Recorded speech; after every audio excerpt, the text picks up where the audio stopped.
Welcome to the Visualize Meditations podcast, hosted by your friend Sasha Patil, a Chopra certified meditation teacher. The first step to creating the life of your dreams is to create a clear and compelling vision for what you want for the future.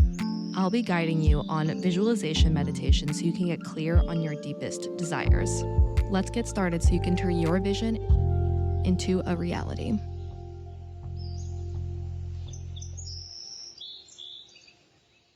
Hello. Welcome back to another episode of the Visualize Meditations podcast. It's your gal pal Sasha, and to paint the scene for you right now, I'm currently sitting in a tree.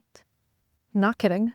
Literally sitting in a tree right now. I was coming to a park to record a podcast, and I was like, I'm going to find a spot with the good vibes. And I came across this tree, and I was like, yeah, I need to sit in a tree while I record this episode.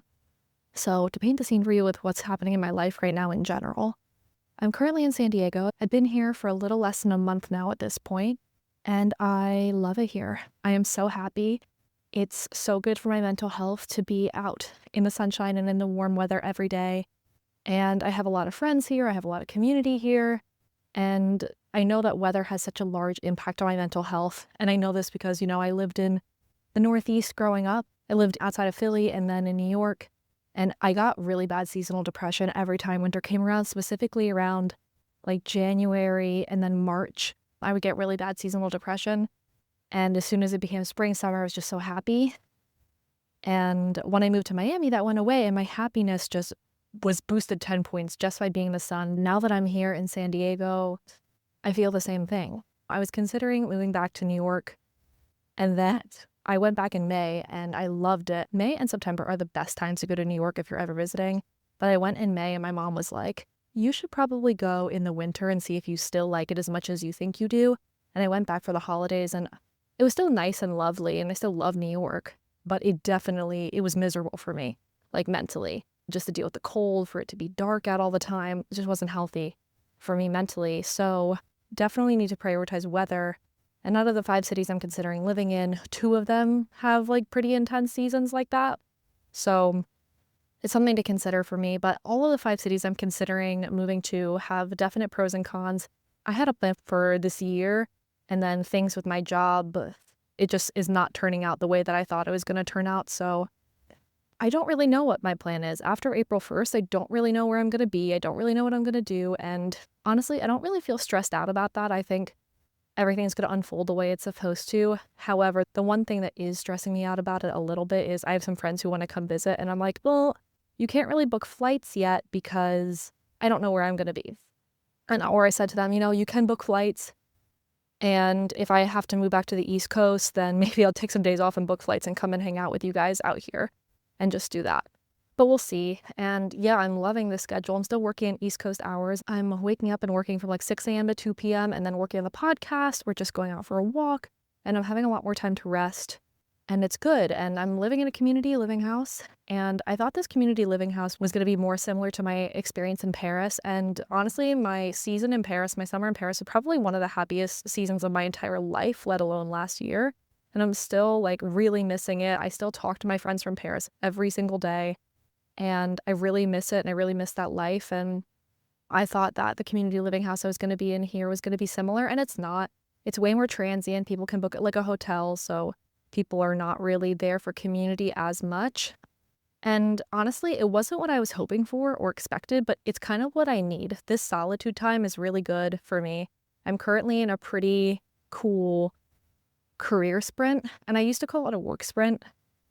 But I'm switching my language up to career sprint, and to, instead of work, I'm saying take inspired action, because the energy you put into something is truly the energy you get out of something.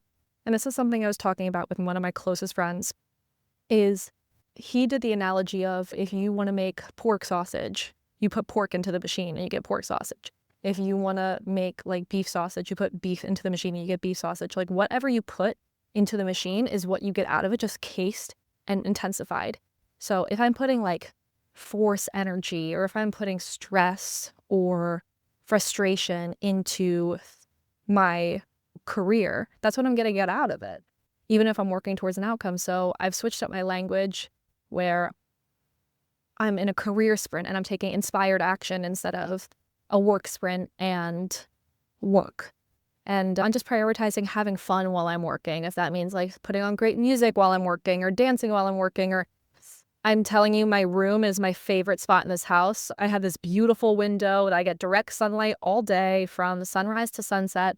And I just love being in there and creating from that place and working. And it feels so good.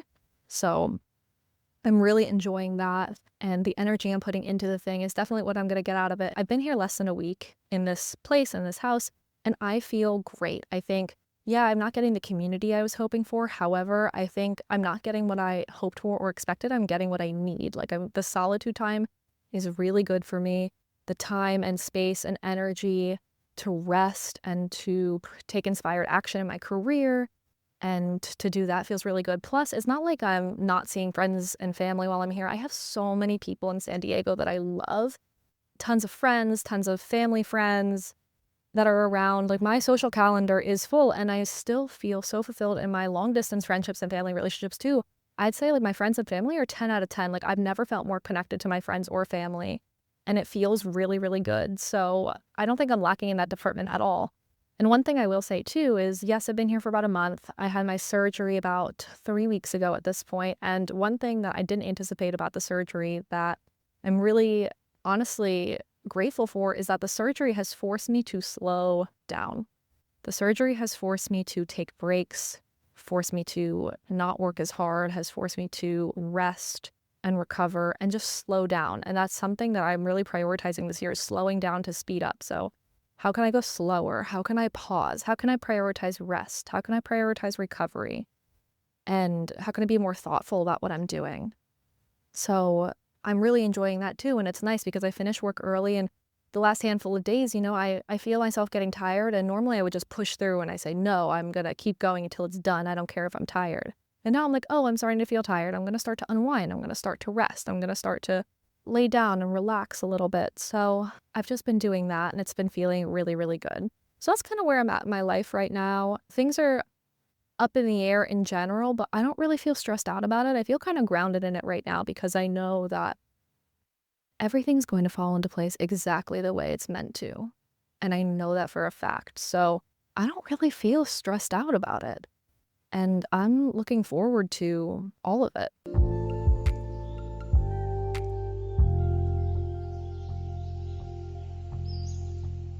So I got one question from a listener in a comment that I really want to chat through today. And the question was, how do you meet aligned people and how do you make aligned friends?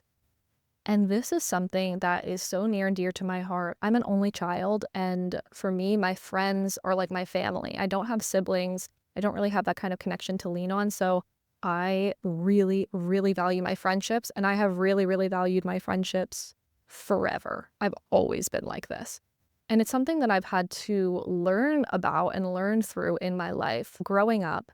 It's really easy to make friends. You make friends through school. You make friends through your after school activities. You make friends through clubs or whatever. And in college, it's easy too. And because, you're in the same classes or you're in the same dorm or you're in the same activities or you're going to the same things. And then if you're making friends at work, like you're spending so much time with the people you work with. So it's natural that you develop some sort of friendship with them. And these types of friendships are easy to make. However, they may or may not be situational. And more often than not, they are situational. Like when you remove yourself from these situations, are you still friends with these people? And if the answer is yes, okay, great. It's a great friendship. My best friend to this day, I met in first grade.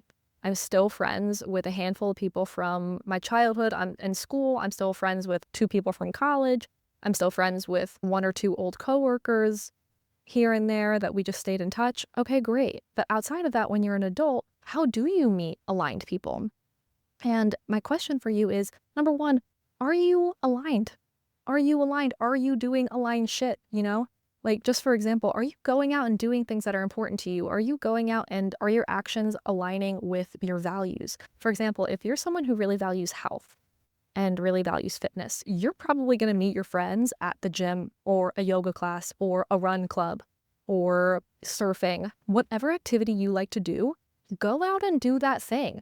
Go out online, research the people around you or the communities around you that are actually doing that activity in groups and go and make friends that way. A lot of the friends I made in Miami were from wellness events. If you're in Miami, it's Girls on the Walk, it's 420 yoga, and it's coffee and chill. And I made most of my friends through that, and also by hanging out in the building. And one thing I realized is when I left Miami, I made so many friends that I thought were really close in my building. And when I left, a lot of those people proved that they weren't really friends. So it turns out those friendships were situational, but the ones who stayed in my life I met through other things.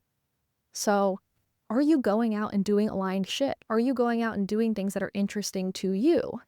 And that's one way to meet aligned people, right? Meeting aligned people is great. You get that sense of community. It doesn't necessarily need to be deep. As far as turning those connections into friends, I see friendships as concentric circles. If you picture a calm, still lake and you drop a pebble in it and there's this ripple, every single concentric circle is a different level of friendship. So I have me is the core, is the little pebble. Outside of me is like my inner circle, friends I consider family. So this is like, if you haven't listened to the Parker Petra Friends episode, go ahead and listen. It's my childhood best friend. If you haven't listened to the Mastermind Moments podcast with my best friend, Josh Glanville, listen to that one. It's Josh. It's my friends that I talk to all the time, no matter what, my inner circle loved ones. And outside of that, it might be close friends. And outside of that, it might just be friends. And outside of that, it might be like acquaintances. Outside of that, it might be weak ties.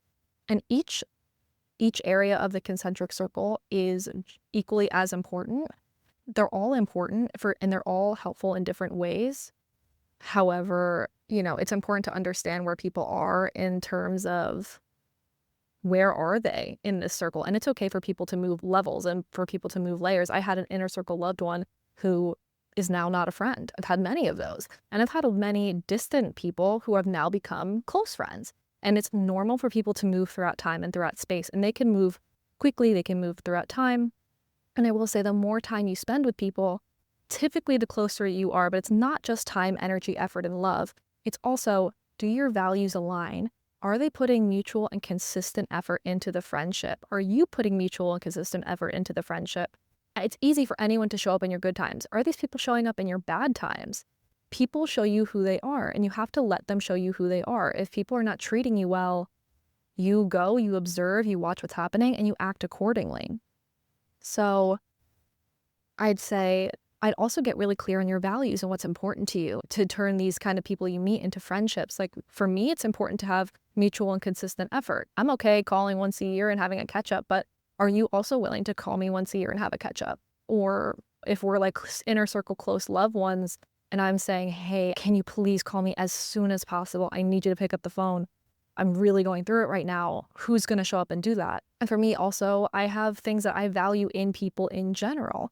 And for me, I really prioritize and really value people who are pursuing personal growth or pursuing a life that's bigger than what was prescribed to them, or pursuing something and like going to something bigger and just excitement and passion about life.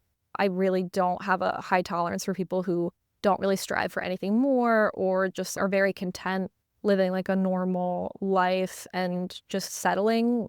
And maybe it's not settling for them. Maybe they're really happy but for me, people who are just very content to just like do nothing but to just like live a very steady, normal life without pursuing anything else. And it doesn't have to be career. It can be, your health. It can be your relationships. It can be a passion project, anything. If you're just very okay not doing that, then for me, like that's something that's really a deal breaker for me. And it's not something I want to surround myself with. So it's like thinking about what's really important to you in your friendships and also acting accordingly. If people are aligned, great. And if they're not, then they're not, which is kind of unfortunate sometimes, but it's true. So that's kind of my PSA. It's kind of my chat about that question. And I hope that's helpful. But I'd say definitely get clear about who you are and what you want and what your values are. And then get out there, go meet those same people and just see who's showing up over time, seeing who's aligning with the values over time, seeing if people are meeting what you envision to be a good friend or not in your ripple of friends, and just continue to invest in relationships that are mutual and uplifting and healthy. And beyond that, that's that. And honestly, sometimes like the best company is yourself. Let's not discount that. Sometimes the best company is solitude. People come and go, places come and go, relationships come and go, everything comes and goes in your life. Everything is temporary. There are two things that are not temporary. Number one is the fact that everything is going to fucking change. Everything is going to change. Nothing is permanent. That's the only thing that's going to be there for sure. And the second thing is yourself. Your relationship with yourself is never going to go away. So those are the two things that always stay the same. So prioritize those. If you know friendship is important to you, are you building your friendship with yourself? Are you building your relationship with yourself in a way that's mutual and uplifting and really prioritizing your own love for yourself? So anyway, that's my PSA today.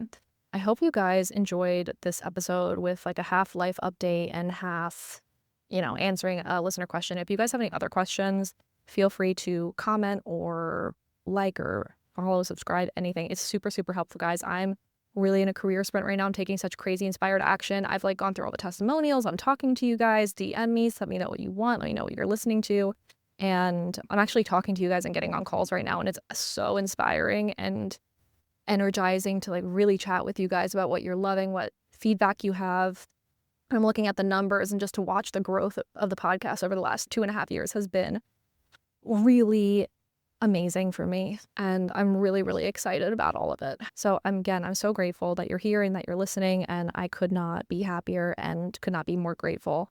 So thank you guys so much, and we'll catch you guys next week on the Visualize Meditations podcast. Bye. I hope you enjoyed this episode of the Visualize Meditations podcast.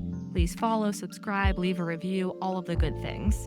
If you want to connect more, you can find me on TikTok and Instagram at Visualize Meditations. So what are you waiting for? Get out there, create the life of your dreams, and we will see you next week.